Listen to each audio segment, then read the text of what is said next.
pagpupuri at pasasalamat. Pakibasa nga po yung ating title. Buhay na puno ng pagpupuri at pasasalamat. Buhay po ba tayo nagpupuri at nagpapasalamat pagdating sa Panginoon? Amen! Amen! Kasi kailangan ng isang anak na niligtas ng Diyos, kailangan punong-puno ng pagpupuri at pasasalamat pagdating sa ating Panginoong Hesus. Amen? Kung titignan niyo po kanina yung ating binasa sa awit 103, ito po yung parang, itong binasa po natin, ito po yung ginawa ni David. Ito yung parang naranasan o nasambit ni David pagdating sa kanyang buhay. Kaya nga po, di ba, ito pong si David, siya po yung sumulat ng awit. Itong awit na ito, siya po yung sa kanyang experience o naranasan. Doon niya po na parang naisulat yung awit dahil sa mga na-experience po niya. So, ito po si David. Kung mababasa po natin yung buong awit na yon, ito po si David, marami po siyang naging talagang problema, marami po siyang naging nakaharap na sobrang hirap, sobrang struggle po siya sa buhay. So alam niyo po, kahit ganun po yung naranasan ni King David, doon kung mababasa po natin yung buong awit po na yon, kung mababasa po natin yon, etong si David na ito, alam niyo po ba, marami man siyang problema o marami siyang hirap na dinanas, pero alam niyo po to si David, namuhay po siya ng may pagpupuri at pasasalamat sa Panginoon. Kahit daming hirap, kahit ang daming problema na dumanas kay David, pero itong si David, pinakita niya kay Yahweh, pinakita niya sa ating Diyos Ama na siya ay namumuhay ng may pagpupurit, pasasalamat pagdating sa Diyos. So dapat tayo mismo ay matuto sa bagay na ganitong naranasan ni David, nabasa po natin. Dapat po tayo ay matuto rin po magpasalamat at magpuri sa Panginoon ng punong-puno ng pagpupuri, pagpapasalamat pagdating sa ating Panginoon. Kahit anong dinanas mo, kapatid, kahit anong hirap na dumating sa iyo, kahit anong problema, kahit anong struggle na dumating sa buhay mo, kailangan buhay pa rin tayo na punong-puno ng pagpupuri at pasasalamat sa Panginoon. Kasi ang Lord, alam niyo po, nang siya po ay muling nabuhay, alam niyo po ba itong ating Diyos na ito, grabe po ang pagpupurit, pasasalamat niya sa Ama. Bakit po? Dahil po sa pag-ibig po niya kung bakit tayo ay naligtas. So, ibig sabihin po niyan, kung si King David, naranasan niya ang daming struggle sa kanyang buhay, pero pinakita niya pa rin kay Yahweh na siya ay punong-puno ng pagpupurit, pasasalamat. So, ang tanong ko po dito, sino po ba sa atin ang maraming reklamo? Marami po bang nagreklamo sa buhay po? Amen! Pakitaas nga po yung kamay. Sino po ba dito yung lagi nagreklamo o yung laging masaya ang buhay? So kung tayo po ay nagreklamo, ano po yung dahilan? Pag tayo po, sige po, paupuin po muna natin. Yan. Sino po ulit, tanong ko po, sino po dito ulit yung laging may reklamo sa buhay? Lahat po tayo, di ba? Ang tanong po, anong dahilan? Bakit po tayo nagreklamo sa ating buhay? Maraming dahilan. Maraming dahilan. Tama po? So, ibig sabihin po niya, kasi sa buhay po natin, minsan dumarating talaga, minsan nagreklamo tayo, minsan naman sa buhay natin, minsan sobrang saya naman natin. So, paano po ba tayo magiging tunay na masaya? O paano po ba tayo na magiging magpupurit, magpapasalamat sa Panginoon nang walang reklamo? Kaya, may nagreklamo po ba ulit? Tanong ko ulit, may nagreklamo po ba dito? Amen! Para di sila makasagot. Lahat po tayo. Tama po? Amen! Para di sila maka-email.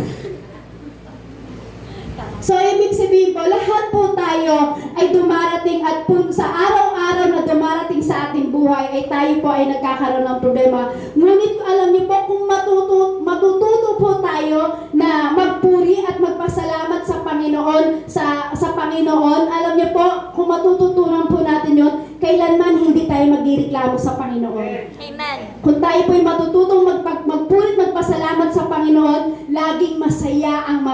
nararanasan mo, kapatid. Hindi ka na magkireklamo. Kaya sabihin mo sa iyong katabi, wala nang reclams. Ano yung reclam, sister? Reklamo. Kasi sabi nga po, katulad ni David, namuhay po siya na kahit marami siyang pinagdaanan sa kanyang buhay na struggle, problema o hirap sa kanyang buhay, pero natutunan pa rin ni David na punong-puno ng pagpupuri, punong-puno ng pasasalamat. So tayo bilang tayo niligtas ng Diyos, so dapat kailangan matutunan natin na kahit tayo punong-puno ng problema, na kahit tayo punong-puno ng hirap sa buhay, kahit dumadaan tayo sa kawalan, kahit dumadaan tayo na parang wala ka ng maisaing, kumbaga minsan dumadaan tayo minsan sa buhay natin na wala ka ng pang-ulam, dapat matutunan mo pa rin, kapatid, na magpurit, magpasalamat sa ating Panginoong Hesus. Yan. Narinig niyo po ba yun? Parang hindi po eh. Yan, dapat matutunan po natin yan. So, sabi po sa number 1, purihin ng Diyos sa kanyang ginawa para sa atin. Purihin daw po natin ang Diyos sa ginawa para sa atin. Sabi po sa verse 1 to verse 1 to 5 po, sabi po diyan, si Yahweh ay papurihan, aking kaluluwa at lahat ng nasa akin magsipagpuri sa kanya. Purihin mo tuwina ang banal na ngalan niya. Si Yahweh ay papurihan o aking kaluluwa at huwag mong kaligtaang mabubuti niyang gawa. Ang lahat kong kasalanay siya ang nagpatawad at anumang aking sakit ginagamot niyang lahat. Sa bingit ng kamatayan, ako ay iniligtas at pinagpala ako sa pag-ibig niya at habag. Sa sarili ang dulot niya ay kasiyahan habang buhay, kaya naman ang lakas ko ay lakas ng kabataan, katulad ng agila ang taglay kong kalakasan. So kung titignan po natin, kailangan tayo po ay tayo mamuhay ng may papuri pagdating sa Panginoon. So sabi po sa number 1 po kanina, sabi po diyan, purihin ng Diyos sa kanyang ginawa para sa atin. Bakit daw po ba natin pupurihin po ang Diyos? Sabi po sa binasa po natin diyan kanina, na sabi po yan, si Yahweh ay papurihan aking kaluluwa. So ibig sabihin po dito, sino ang sinabihan ni David na magpuri sa Panginoon? Di ba, sabi po dito sa binasa natin, si Yahweh ay papurihan o aking kaluluwa. So sabi po dito, sino ang sinabihan ni David na magpuri sa Panginoon? Walang iba ang sinabihan ni David na magpuri sa Panginoon, walang iba kundi ang kanyang kaluluwa. Inutusan ni David na ang kanyang kaluluwa ay magpuri sa Panginoon. Bakit? Kasi maganda ang ginawa ng Diyos sa kanyang buhay, na kahit siya'y punong-puno ng paghihirap, punong-puno ng problema, pero sabi ni David, kaluluwa ko, purihin mo si Yahweh. Si Yahweh, kaluluwa ko, ay purihin mo. Amen? Dapat ganun daw po pala tayo, na kahit punong-puno ka ng paghihirap, punong-puno ka ng problema, uutusan mo pa rin ang kasarili mo, kaluluwa, na magpuri pagdating sa Lord. So bakit bakit inutusan ni David yung kanyang kaluluwa na magpuri sa Panginoon? Bakit po ba niya inutusan? So kasi tignan niyo po kung bakit inutusan ni David ang kanyang kaluluwa na purihin si Yahweh. Kasi alam niyo po, minsan sa buhay po natin, minsan nakakalimot po tayo magpasalamat sa Panginoon. Minsan dumarating yung struggle sa ating buhay. Minsan may problema dumarating sa ating buhay. Minsan alam niyo po, hindi na po pinapupurihan ng kaluluwa natin ang ating Diyos. Kaya alam niyo po, ginawa po ni David, sabi niya kahit anong hirap na dinanas niya, inutusan niya pa rin yung kanyang kaluluwa na magpuri pagdating sa Panginoon. So kapatid, kapag ikaw ay dumadanas ng mga bagay na hindi ka aya-aya sa buhay mo, utusan mo pa rin yung kaluluwa mo, kaluluwa ko, purihin mo si Yahweh. O kaluluwa ko, purihin mo si Yahweh. Kasi alam niyo po dapat, alam po natin ang ating ginagawa kapag pinupuri natin ang ating Panginoong Hesus. Kasi minsan, hindi po yun kusa Di ba po? Sa tingin niyo po ba, pag ikaw may karamdaman, kusa ba na pinupuri mo ang Diyos?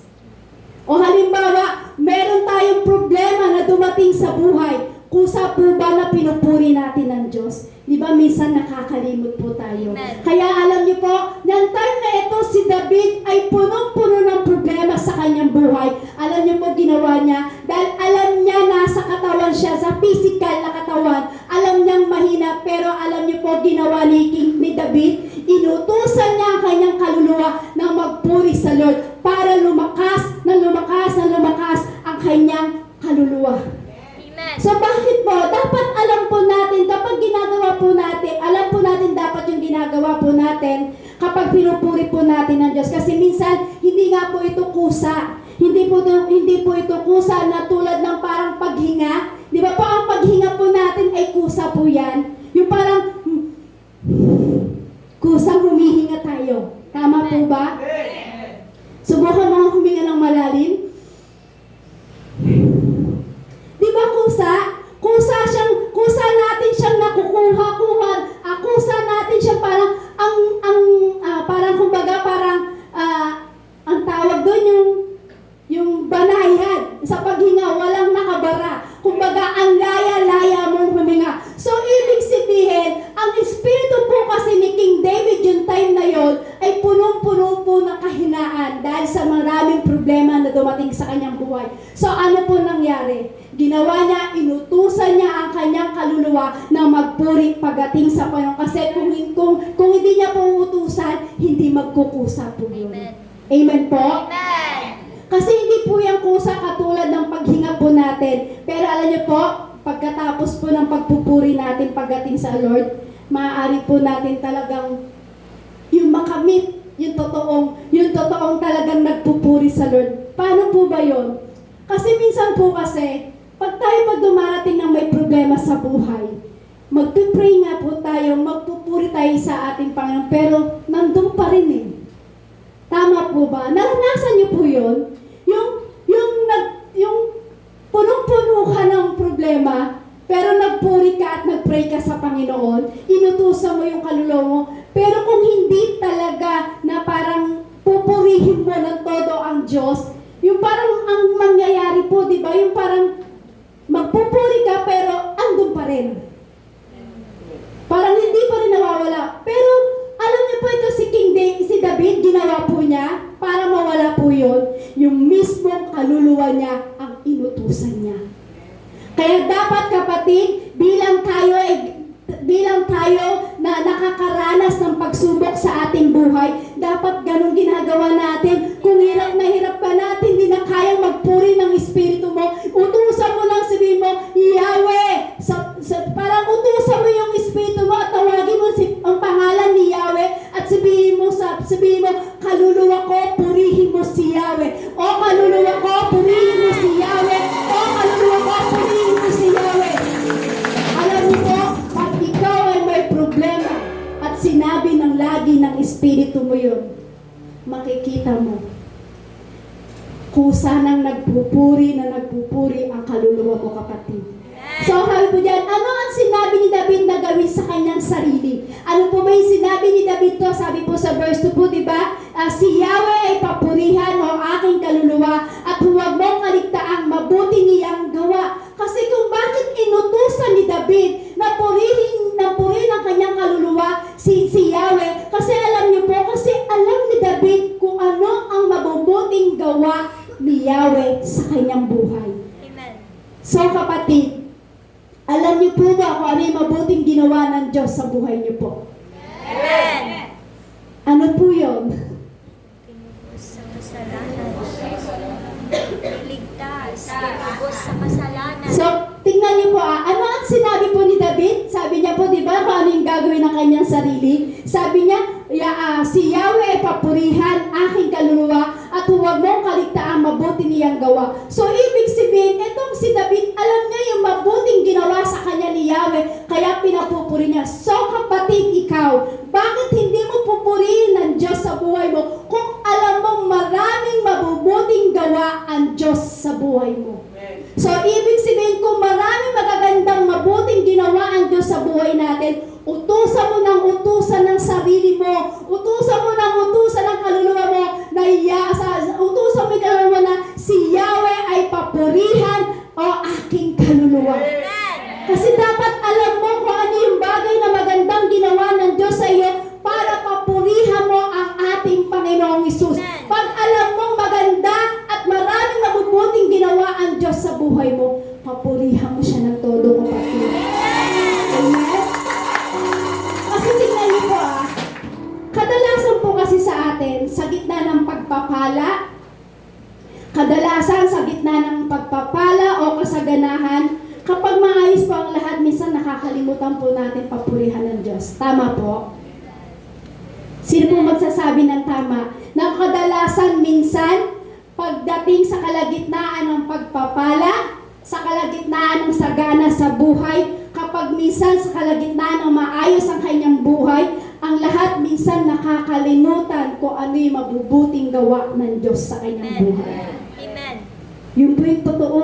Tama po? Kadalasan po talaga, kapag tayo punong-puno ng pagpapala o punong-puno ng kasaganaan, minsan nakakalimutan na nating magpuri sa ating Panginoong Hesus. Pag tayo ay punong-puno na ng kasaganaan sa buhay, o tayo minsan punong-puno ng kaayusan ng ating buhay, minsan ultimo kaluluwa natin, hindi natin mautusan na magpuri pagdating sa ating Panginoong Hesus. So dapat, sabi nga po, di ba, sabi po yan, huwag mong kaligtaan ang mabubuting iyang gawa. So tignan niyo po, dapat anumang pinagmulan ng lahat ng merong mabubuting bagay sa buhay po natin, ibahagi natin iyon sa karanasan ng ating Panginoong Hesus. Amen. Tama po? Kasi sabi nga po, di ba, huwag mong kaligtaan ang mabubuting iyang gawa. So dapat alam mo kung saan pinagmula o saan pinagmulan ang mga bagay na mabubuting meron sa buhay mo. Amen. Pagpapala man yan, kagalingan ba yan, kaayusan ba ng pamilya mo yan, so dapat huwag mong kaliligtaan na magpuri pagdating sa ating Panginoong Hesus. Kasi bakit? Kasi sabi ko nga po, kanina, sabi ko nga po, minsan sa gitna ng problema, minsan nakakalimutan natin ang Diyos sa papurihan. Minsan sa gitna ng kasaganahan sa buhay, nakakalimutan din po natin na pasalamatan at papurihan ng ating Panginoong Hesus. Bakit? Kasi minsan nakakalimutan natin kung saan nagmula ang mga bagay na magaganda sa buhay mo. Amen. Kaya dapat turuan natin lagi yung ang ating puso, yung ating espiritu na magpuri pagdating sa Lord. Kaya sabi nga po, di ba, dapat ang buhay natin ay punong-puno ng pagpupuri, pasasalamat. Paano po inilarawan ni David ang mga pagpapalang ibinigay sa kanya ng Diyos? Kasi tingnan niyo po, minsan, ang akala natin pagpapala na ibinibigay lang po ng Diyos sa atin minsan sa pinansyal. Hindi po yung maraming area sa buhay natin na inalarawan ni David na grabing pagpapala ng Diyos sa atin. Sabi nga po sa verse 3-4, sabi po dyan, ang lahat kong kasalanay, siya ang nagpatawad, at anumang aking sakit, ginagamot niyang lahat. Sa bingit ng kamatayan, ako ay iniligtas at pinagpala ako sa pag-ibig niya't habag. So sabi po dyan, paano daw po inilarawan ni David ang pagpapalang ibinigay sa kanya ng Diyos? Siya po yung sumulat niyan ng awit, chapter 103 verse 3-4. Sabi po ni David po dyan, ang lahat kong kasalanay, siya'y nagpatawad at anumang sakit, ginagamot niyang lahat. So kapatid, di ba dumating yung time na ginamot din ng Diyos ang minsan ang karamdaman mo sa buhay? Amen. Sabi po diyan, sa bingit ng kamatayan, ako ay iniligtas at pinagpala ako sa pag-ibig niya't habag. Di ba minsan kapatid, sa bingit ng kamatayan, di ba dumating din yung time na minsan niligtas ka ng ating Diyos? Amen. So ibig sabihin po niyan, na ilalarawan natin sa ating buhay kung gaano tayo pinagpapala ng Diyos, kung ano yung ibinibigay sa atin ng Diyos. Minsan sa pagpapagaling pa lang, binibigyan na tayo ng pagpapala ng Diyos. Amen. Sa anong paraan tayo nasasakop ng mga pagpapalang ito, ang lahat ng mga pangangailangan natin sa ating buhay? Ano ba? Saan ba tayo nasasakop niyan? Ito po yung nasasakop po tayo na lagi nating nararanasan sa ating buhay. Sabi po sa una, sabi po dyan, sa espiritual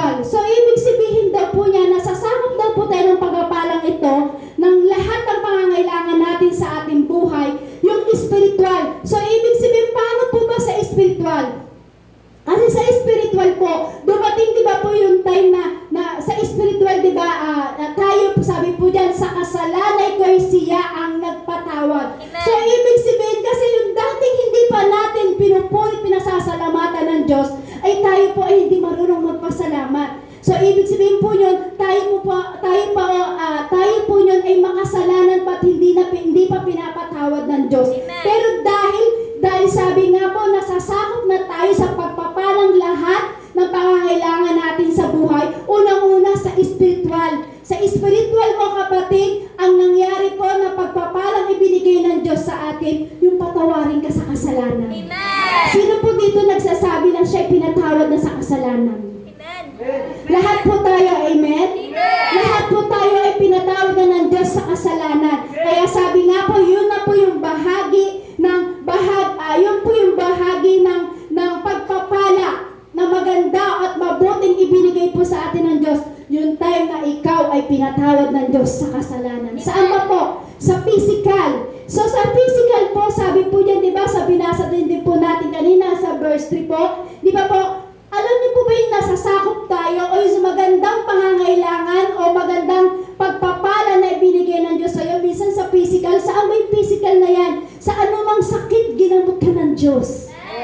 Amen? Kung ang una sa espiritu mo, ginamot ng Diyos dahil pinatawad ka sa kasalanan. So pangalawa, sa physical, sa anumang sakit, ginamot ng Diyos sa'yo, kapatid. So ibig sabihin, grabe pagpapala ang binigay sa'yo ng ating Panginoon. So dapat dahil marami tayong pagpapalang magandang natamo sa ating Lord, kaya dapat punong-puno ang buhay mo ng pagpupuri, pasasalamat pagdating sa ating Panginoon.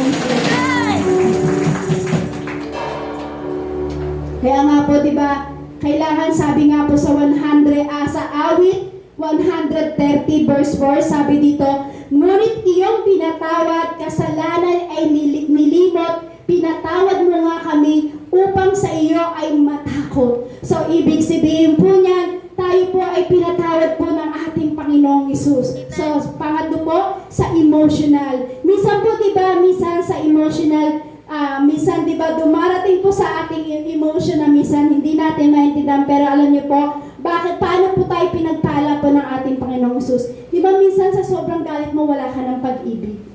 Pero alam niyo po, kahit tayo makasalanan, tayo pinagaling ng Diyos, tayo niligtas ng Diyos, dahil sa pagiging makasalanan natin, sa pagiging emotional natin, pag-ibig niya habag ay nakuha natin pagdating sa Panginoon. Amen. Kahit punong-puno ka ng pagiging emotional mo, o punong-puno ka ng pagkakasala mo, pero alam niyo po, ang magandang pagpapalang nakuha natin sa Panginoon, yung pag-ibig niya habag ay nasa iyo, kapatid. Amen. Amen? Amen. Kasi sabi nga po, di ba, doon po sa emotional, yun po yung tinatawag na health promise. Sabi po sa Exodus chapter 15 verse 26, ang sabi niya, kung ako ay buong puso ninyong susundin, sabi po daw, kung durungawan, basahin ko po sa medyo nagpatong-patong po. Sabi po, pakibukas na lang po tayo sa Exodus chapter 15 verse 26 po. Yan. Exodus chapter 15 verse 26. Yan. Sabi po dito, yan, nandiyan na po ang lahat. Amen. Ako po wala pa eh. Hindi ko makita. 26. Yan. Sabi po dito, ang sabi niya, kung ako ay buong puso ninyong susundin, kung gagawin ninyo ang matuwid at susundin ang aking kautusan at mga tuntunin, hindi ko ipaparanas sa inyo ang alinmang sa mga sakit na ipinadala ko sa Ehipto. Akong si Yahweh ang inyong manggagamot. Yun po yung sinabi sa physical. Sa ibig sabihin po niyan, kung buong puso daw po nating susundin ang Diyos, hindi daw po niya ibibigay sa atin o hindi ipapadana sa atin anumang mga sakit na naranasan sa Ehipto. So pagdating po sa emotional, sabi po dyan, yung loving kindness, sabi po sa awit 26 verse 3, ang pag-ibig mong wagas ang aking patnubay, ang iyong katapatan ang laging buhay. So, ibig sabihin po niyan, dahil yung pag-ibig niya't habag ay nakuha po natin. So, ibig sabihin po sa awit 26 verse 3, ang pag-ibig mong wakas ang aking patnubay. So, ibig sabihin, ang pag-ibig ng Diyos at habag, yun ang patnubay natin sa ating buhay, mga kapatid. Yun yung patnubay. Kung titignan po natin sa verse 5, sabi po, kung tignan po natin sa verse 5, ay punong-puno po ng kabutihan ng ang Diyos sa ating buhay. Sabi po, kanina tayo po ay nagsimula, di ba po, na magbahagi po tayo ng pagpapala ng Diyos po sa ating buhay at sa ating buhay. At ano po yung iba mabubuting ibinigay po sa atin ng Diyos. Kasi alam niyo po, kung sa spiritual ay napakabuting ibinigay ng Diyos, kung sa physical, pinagaling ka ng Diyos sa kahit anumang sakit, pagdating sa emotional mo, madrama ka sa buhay, pero nakuha mo pa rin yung pag-ibig at habag ng Panginoon. Alam niyo po ba, marami pa pong mga bagay na ibinigay ng Diyos sa atin sa mabubuting bagay sa ating buhay. Minsan maging pamilya mo, binigay sa iyo ng Diyos, maayos na pamilya, mabuting bagay na pagpapala na ibinigay sa iyo ng Diyos, mabuting kaibigan na ibinigay din po sa atin ng Diyos. Kumbaga, minsan, meron kang, di ba, minsan meron kang kaibigan na hindi ka sundo, pero meron kang kaibigan naman na talagang kadikit mo, beshi mo. Amen? So, ibig sabihin niyang pagpapala po ng Diyos po yun. Minsan, binigyan ka ng talento ng Diyos, pagpapala ng Diyos po yun. Amen. Amen? Amen. Ano pa po ang mga kaloob po sa atin ng ating Panginoong Isus? Minsan maging yung mga malusog na pangangatawan. Tingnan niyo po ako, ang lusog-lusog ko. So, ibig sabihin, malaking pagpapala po ng Diyos yan. Amen? Malaki ng pagpapala ng Diyos yan, hindi lang spiritual, hindi lang physical, hindi lang emotional, maging mga meron ka sa buhay na mabubuting bagay, ibinigay sa iyo ng Diyos yan, pagpapalang tunay na ibinigay ng Diyos sa buhay mo. So, ibig sabihin, kapatid, pag tayo may mga bagay na ganyan sa ating buhay na nakamit mo, mabuhay ka ng punong-puno ng pagpupuri, pasasalamat pagdating sa Lord. Number 2, purihin ng Diyos sa kanyang ginawa para sa kanyang mga anak. Sige nga po, basahin po natin ng malakas para namang hapukas kayo eh. Yan, basahin niyo po ng malakas. Purihin ng Diyos sa kanyang ginawa para sa kanyang mga anak. So, ibig sabihin po niyan, purihin daw po natin yung ating Diyos Ama sa kanyang ginawa para sa kanyang mga anak. Sino po ba ang mga anak? Ano ba yung magandang ginawa ng Diyos sa ating buhay?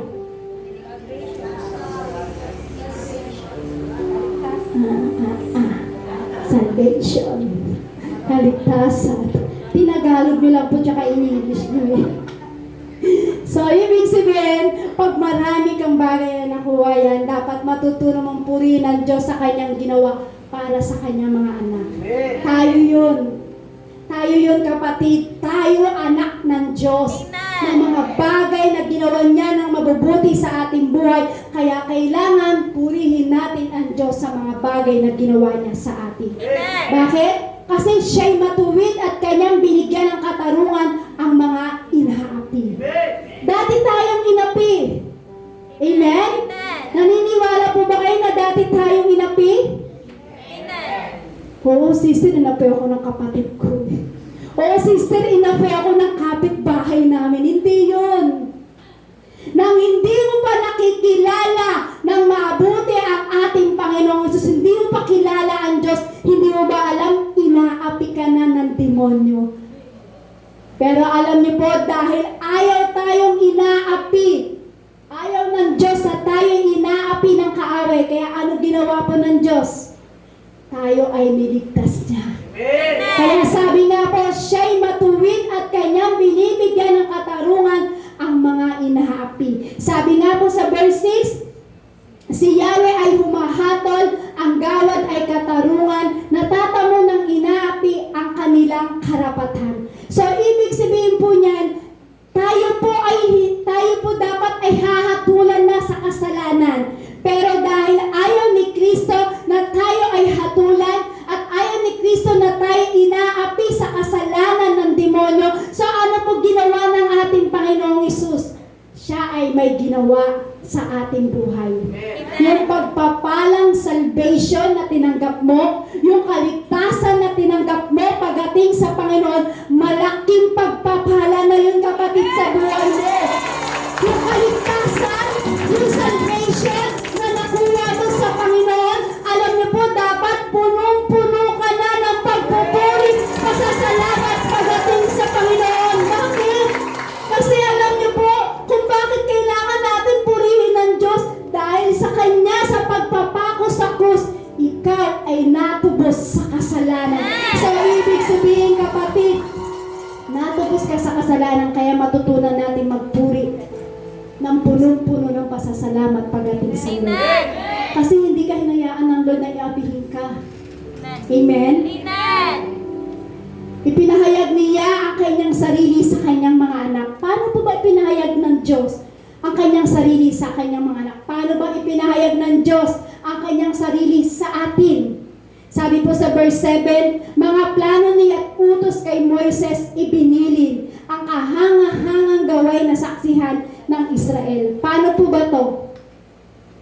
Sabi po diyan, ipinahayag niya ang kanyang sarili sa kanyang mga anak. Tayo po yun. Pinahayag po yan. At ngayon, sabi po sa verse 7, ang mga planot niya at utos kay Moises ibinilin ang kahanga-hangang gaway na saksihan ng Israel. Paano po ito? Ito po yung time na inilabas ni Moises ang Israel sa Ehipto. Ipinahayag at ipinakita ni Yahweh na ang kanyang pinahayag ni Yahweh ang kanyang sarili sa ating mga anak niya. So, ibig sabihin po nan, nakita po ng Israel kung paano sila ilabas sa Ehipto. So, ibig sabihin po, pinakita ni Yahweh ang kanyang kabutihan, ipinakita ni Yahweh ang kanyang sarili sa atin para tayo ay maligtas. Ano ba ipinahayag o ano ba ipinakita sa atin ni Yahweh? Yung time na, sabi po ng time na inilabas po ni Moises ang Ehipto. Alam niyo po ba yun? Yung time na ang mga Israelita na nasa Ehipto ay sobrang hirap. Dumanas po sila sa talagang inaapi sila doon, pinagtatrabaho po sila. So, ibig sabihin kasi, ayaw ni Yahweh, sabi nga, ayaw ni Yahweh na tayo ay inaapi. Kaya ngayon ginawa ni Yahweh sa Israel, walang ibang Israel kundi tayo po yun. Ayaw po kasi ng Diyos na tayo po ay inaapi at parang pinagtatrabaho ng sa Ehipto. So, ibig sabihin po niyan, ayaw po kasi ng Diyos na tayo na niligtas niya sa pagkakasala ay patayin na pinaapi. So, ganito po yun. Pinakita at pinahayag po ng Diyos ang kanyang sarili sa atin. Paano po niya ba ito pinakita sa atin? Yung mapagmahal siya at mabait at mapagpatawad. Ipinahayag ng Diyos sa iyo, kapatid. Ipinahayag ng Diyos ang kanyang sarili sa buhay mo. Nang time na minahal ka niya, yung time na naging mabait siya sa iyo, at yung time na pinatawad ka niya sa kasalanan. Doon ipinahayag ni Yahweh ang kanyang sarili sa bawat isa sa atin. Amen. Amen? Amen. Sabi nga po sa verse 8 to 10, sabi po doon sa awit, verse 8 to 10, sabi po doon sa 8 to 10, sabi po doon, si Yahweh ay mahabagit, mapagmahal, hindi madaling maghalit, wagas ang pag-ibig, banayad na kung magalit, hindi siya magtatanim yaong taglay niyang galit, hindi niya kinikimkim, hindi katumbas ng pagsuway kung siya'y magparusa, hindi tayo sinisingil, bagamat tayo ay may sala. So, ibig sabihin, ipinahayag ng Diyos ang kanyang sarili. Amen. Sa anong paraan, yung minahal ka ng Diyos. Amen. Ipinahayag ng Diyos ang kanyang sarili sa atin sa anong paraan, yung naging mabait siya sa buhay mo. Ipinahayag ng Diyos ang kanyang sarili sa atin, yung time na ikaw ay punong-puno ng pagkakasala, pero pinatawad ka ng ating Diyos. Amen. Kaya nga po, diba, sabi sa verse 8, sabi nga po, diba, mahabagit at mapagmahal ang ating Diyos. Amen. Hindi mapagtanim ng galit. Amen. Hindi daw kung magparusa ay hindi katumbas ng ating pagkakasala. So, ibig sabihin po niyan, dapat na mas maging katulad niya tayo sa ating pamumuhay na kasama niya. Amen. Dapat maging katulad tayo ng Diyos, mapagmahal. mapagmahal, mapagpatawad, mabait. Amen. Parang walang maka-amen.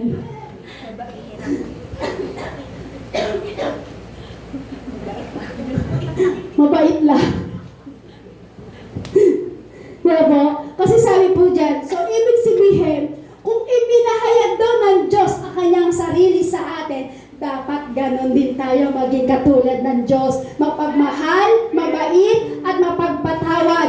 Mapatawad mo na ba yung katabi? Amen. Mapatawad mo na ba yung kagalit? Amen. Sabi po dyan, mabait. Mabait po ba? Pagtulog. Mapagmahal po ba? Pag hindi niya kaaway, mahal na mahal niya. Pero pag kaaway niya, I hate you. Ganon po ba tayo? Kasi ang Diyos kahit punong-puno ka ng pagkakasala, kapatid, pinakita at pinahayag ng Diyos sa iyo ang pagmamahal niya, ang pagpapatawad niya sa iyo, kapatid. So dapat maging ganon ka rin.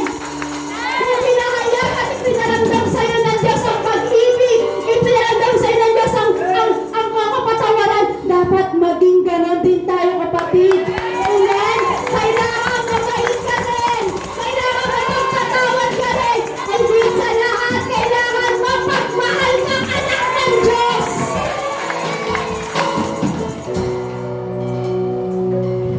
Parang natahimik sila. Parang di lang matanggap pagpatawad, mabait, mapagmahal siguro. Pero yung mabait, slight. Mapagmahal, okay. Siguro yung pagpatawad, slight. Ganon po ba? Pero ang Diyos hindi po. Ibinigay niya sa ating buong buo ang pagmamahal. Amen. Ibinigay niya sa ating buong buo ang pagpapatawad sa atin. Amen. Amen? Amen. Ay po dyan, sabi po ito, di ba?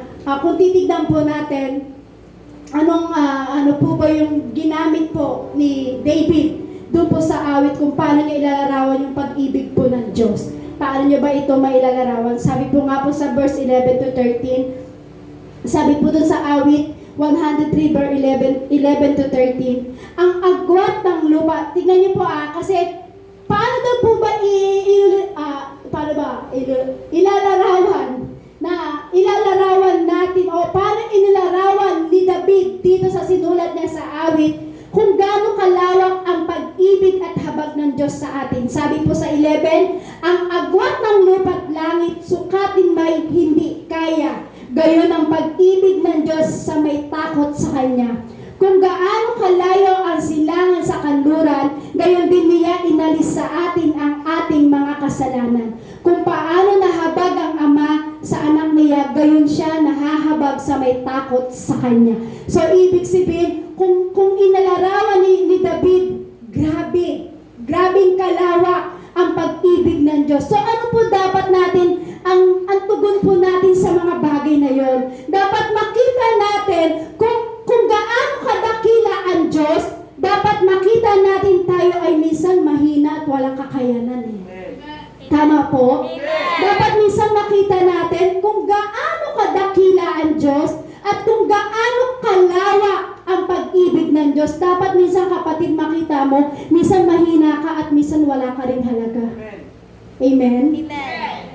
Kasi hindi mo makikita yung kahalagahan eh. Kung lagi kang malakas. Amen. Hindi mo makikita at hindi mo makikita ang lawak ng pag-ibig ng Diyos kung ikaw ay minsan sobrang lakas. Minsan makikita mo ang lawak ng pag-ibig ng Diyos pag dumating yung time na parang nangihina ka na. Katulad ni David. Si David, nakita niya kung gaano kalawak ang pag-ibig ng Diyos yung time na siya ay punong-puno ng problema sa buhay. Amen. Kaya niya nga po naisulat yung awit eh. Nakita niya kung gaano kalawak ang pag-ibig ni Yahweh. Amen. Sabi po sa verse 14 to 16, alam niya na alikabok itong ating pinagmulan at sa alabok din naman ang ating kahahantungan. Ang buhay ng mga tao ay parang damo, ang katulad sa parang ay lumalago na katulad ay bulaklak. nawawala at nalalagas kapag ito'y nahahanginan, nawawala nga ito at hindi na mapagmamasdan. So, ibig sabihin po niyang kapatid, nahahambing tayo so ibig sabihin po niya, nahahambing po tayo sa mga parang sabi nga po sa isang ilog o isang parang na isang bulaklak na lumalago pero pagdating kinalaunan ay nawawala at ito'y nalalagas. So ibig sabihin niyan, dapat makita natin na minsan hindi ka laging malakas. Amen. Minsan dapat makita mo, minsan mahina ka rin, na kailangan mo ang pagmamahal at ang pag-ibig ng Diyos sa atin. Kailangan mo yung kapatid. So dapat makita po natin yun kasi kung lagi tayong malakas, kung may papakita natin na minsan na minsan ipapakita mo na malakas ka, hindi ka nangihina, hindi mo makikita yung kalawakan ng pag-ibig ng Diyos eh. Pero minsan kung papakita mo sa Lord at aamin mo, Lord, di ko na kaya, Lord, mahina na ako, Lord, nangihina na ako. Minsan kailangan makita din po ng Diyos po sa atin yung para makita mo kung gaano kalawak ang pag-ibig ng Diyos sa atin. Sa kabila na tayo minahal ng Diyos, dapat tayo po ay magpuri kailanman pagdating sa Panginoon. Mahal ka ng Diyos eh. Sabi mo sa iyong katabi, mahal ka ng Diyos. Mahal ka ng Diyos. Sabi mo, mahal ka ng Diyos. Mahal ka ng Diyos. Ulitin mo, mahal ka ng Diyos. Mahal ka ng So, ibig sabihin kapatid, kapag dumating ang time na ikaw ay may problema, isipin mo, mahal ka ng Diyos at kailangan ka magpuri, magpasalamat pagdating sa ating Panginoong Hesus. Doon mo makikita ang pag-ibig at lawak ng pag-ibig ng Diyos sa buhay mo. Yung time na walang-wala ka, nagpuri ka, punong-puno ka ng pagpupuri, punong-puno ka ng pasasalamat, maya-maya meron ng pagpapala. Mahal ka ng Diyos eh. Yung that time na parang dumating yung time na meron kang karamdaman, dumating yung may karamdaman ka sa buhay, pero inutusan mo yung kaluluwa mo, sinabi mo, kaluluwa ko, purihin mo si Yahweh, kaluluwa ko, purihin mo si Yahweh. Dumating yung time na may karamdaman ka at pinakita sa'yo ng Diyos na malawak ang pag-ibig niya, pinagaling ka niya. So dapat, pag dumating yung time sa buhay mo yun, punong-puno ka sa buhay mo ng pagpupuri pa sa salamat pagdating sa ating Panginoong Hesus. Number 3, purihin ng Diyos kung sino siya. Bakit natin kailangan purihin ng Diyos? Pinupuri natin ang Diyos hindi lang sa kanyang ginawa, kundi dahil kung sino siya. Yan. Kumbaga po, pinupuri natin ng Diyos pinupuri natin ng Diyos hindi lang sa kanyang ginawa. Bakit mo lang ba pinupuri ang Diyos? Dahil pinagpala ka ba? Pinagaling ka ba?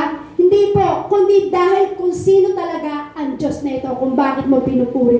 Tingnan po natin ngayon sa ang kapangyarihan po ng Diyos. Sabi nga po sa verse 19 to 22, si Yahweh nga ang nagtayo ng trono sa kalangitan, mula dooy nilikhay mapaghaharing walang hangganan. O purihin niyo si Yahweh, kayo mga anghel ng Diyos, kayo mga nakikinig at sa Kanya'y sumusunod. Si Yahweh nga ay purihin ng kabuong kalangitan, kayong mga lingkod niyang masunurin kailanman. O purihin niyo siya, kayong lahat na nilalang, sa lahat ng mga dakong naghahari, ang may kapal. O aking kaluluwa si Yahweh ay papurihan. So ibig sabihin niyang kaya mo pinupuri ang ating Diyos, hindi lamang sa magandang ginawa niya sa buhay mo, hindi lamang pinagaling ka, hindi lamang pinagpala ka kung bakit pinupuri mo ang Diyos. Bakit natin pinupuri po ang Diyos? Dahil kung sino ang Diyos na ito. Amen? Natural po sa mga tao na purihin po natin ang Diyos. Natural po sa atin na pasalamatan natin ang Diyos sa kanyang ginawa. Natural po sa atin na tayo pagalingin sa sakit. Natural po sa Diyos na pagalingin tayo sa sakit. Pero alam niyo po, ang pagpupuri po sa Panginoon, dapat makita mo kung sino siya. Amen. Sino ba talaga ang Diyos na kailangan natin papurihan? Bakit ba mahalaga na papurihan po natin ang Diyos. Bakit mahalaga na papurihan mo ang Diyos sa buhay mo, kapatid? Sino ba ito? Sino ba itong Diyos na ito na kailangan mong papurihan sa iyong buhay? Ang Diyos kasi, alam niyo po, ay karapat-dapat nating papurihan. Amen. Hindi lamang sa magandang ginawa niya sa buhay mo. Hindi lamang pinagpala ka. Hindi lamang parang iniligtas ka sa kasalanan. Hindi lamang na parang pupurihin mo lang ang Diyos kasi pinagaling ka sa iyong karamdaman. Hindi po eh. Pupurihin mo ang Diyos. Bakit? Sino ba ang Diyos na ito? Kasi kung titignan po natin, nakarapat-dapat talagang purihin ng Diyos. Kapag pinagpastan po ba natin yung nilikha po ng Diyos, ano po ba yung nilikha ng Diyos? Halimbawa po yung isang kahanga-hanga na nilikha ng Diyos na bundok. Di ba? Kung titignan mo yung ganda ng bundok, nakakamangha talaga. Amen. Tama po? Kung titignan mo, i-imagine mo, nakalimutan ko po kasi maglagay ng picture ng bundok para makita niyo. Kung i-imagine po natin, kung pagmamasdan natin sa paligid na ito ay puro bundok, di ba hahanga ka sa nilikha ng Diyos? Amen. Tama po? Amen. Hahanga ka sa nilikha ng Diyos kasi makikita mo ang ganda. Paano nangyari to? Kakaiba. Parang nagpatong-patong ang bundok. Nagpatong-patong po ba yung bundok? Nakakamangha. So, ibig sabihin, kaya tayo nagpupuri sa Diyos kasi namamangha tayo sa ginagawa ng Diyos. So, ibig sabihin, kung ang bundok ay nilikha ng Diyos, ay nakakamangha. So, ibig sabihin, binabago ng Diyos, binabago ng pagpupuri mo sa buhay mo, anumang merong pananaw ka sa buhay. Amen. Kung namamangha ka sa nilikha ng Diyos, dapat mamangha ka rin, kapatid. Amen. Kapag nagpupuri ka sa Panginoon, mamangha ka. Yung dating pananaw mo na hindi galing sa Diyos, namamangha ka. Bakit? Kasi yung pananaw mo na ngayon ay sa Diyos na.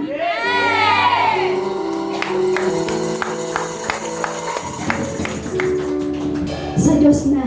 Amen? Amen. Kailangan mamangha ka.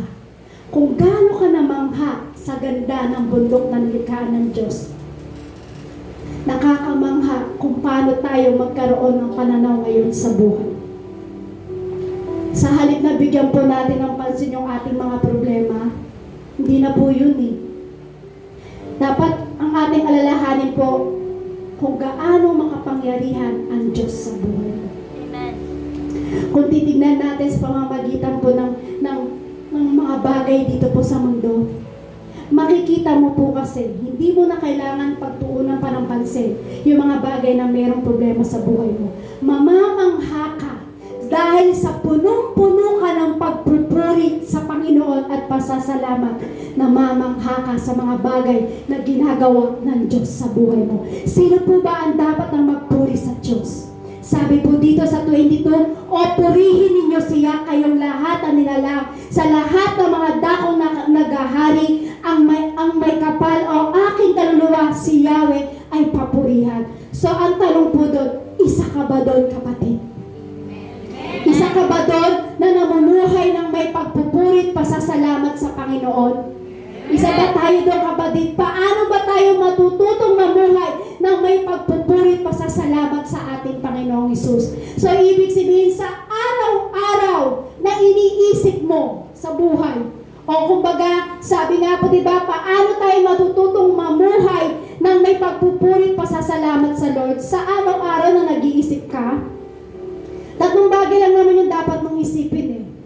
Tatlong bagay lang na saan na masasabi mong Panginoon, pinupuri ka at pinasasalamatan ka. Sabi po, diba, paano tayo matututong mamuhay ng may pagpupurit pasasalamat? Tatlong bagay lang po. Yung meron kang Panginoon, na meron kang pinupuri at meron kang pinasasalamatan. Amen. Dahil kapag ginawa natin yung kapatid, palagian sa ating buhay, mamumuhay tayo ng may pagpupurit pasasalamat sa Panginoon. Bakit po? Tunay na karapat dapat natin purihin ang Panginoon. Dapat na lagi natin isaisip ang dalawang bagay kung sino tayo at kung sino siya. Amen. karapat-dapat nating purihin ang Panginoon. Dapat na lagi natin isaisip ang dalawang bagay. Kung sino ka, kung sino tayo, at kung sino siya. Amen. Pag yun yung bagay na yun ay naisip natin, aapaw ang ating puso sa pagpupuri pagdating sa Panginoon. Aapaw ang ating puso sa pasasalamat sa ating dakilang pagmamahal ng ating Diyos. Amen. Bakit po? Sino po ba itong Diyos na ito? Na kailangan sabi purihin ng Diyos kung sino siya. Pinupuri natin ng Diyos hindi lang sa kanyang ginawa, kundi dahil kung sino siya. God is all power. Kaya mo pinupuri ang Diyos, God is all power. Pinupuri natin ang Diyos hindi lang sa kanyang ginawa, dahil pinupuri mo ang Diyos dahil makapangyarihan si Yahweh. Hindi lang natin pinupuri ang Diyos dahil pinagaling ka. Amen. Hindi mo pinupuri ang Diyos dahil tayo pinagpala. Kaya natin pinupuri ang Diyos. Sino ba ang Diyos na ito? Ang Diyos sa makapangyarihan na makagagawa ng lahat ng bagay sa buhay mo. God is all power! God is all power! Makapangyarihan ng Diyos na kaya gumawa ng lahat sa buhay mo. Kaya nakakabangga ang kapangyarihan ng Diyos na ito. Makapangyarihan. Dahil sa sobrang kapangyarihan ng Diyos na ito, karapat-dapat natin siyang papurihan. Amen. Kaya dapat malaman mo kung sino ka, malaman mo kung sino tayo, at malaman mo kung sino siya. Sino ba ang Diyos na ito na punong-puno ka ng pagpupuri at pasasalamat sa buhay mo? Bakit? Sino ang Diyos na ito? Walang iba kundi ang Diyos na makapangyarihan sa lahat. Ang Diyos na makapangyarihan sa buhay mo. Ang Diyos na makagagawa ng lahat ng area sa buhay mo. Sino siya? Ang Diyos na makapangyarihan sa lahat. Na dapat natin papurihan sa ating buhay. Amen. So, ibig sabihin po, kung tayo po pala ay punong-puno ng pagpapala, punong-puno ng mabubuting ginawa ng Diyos sa ating buhay. So, ibig sabihin pala, dapat kapatid, mabuhay ka ng punong-puno ng pagpupuri, pasasalamat sa ating Amen. Panginoon Jesus. Bakit? Siya yung Diyos na makapangyarihan eh. Amen. Sabi nga po, God is all power. God is all power. Sa gitna ng kahirapan, makapangyarihan kay Yahweh. Sa gitna ng karamdaman, makapangyarihan kay Yahweh. Sa gitna ng kaguluhan, pinupuri pa rin kita Yahweh. God is all power. God is all power. Yan ang matutunan nating mga anak ng Diyos na tayo ay binigyan ng pag-ibig at habag ng ating Panginoong Hesus. Tayo po'y makakatayo po sa presensya ng ating Panginoong Hesus.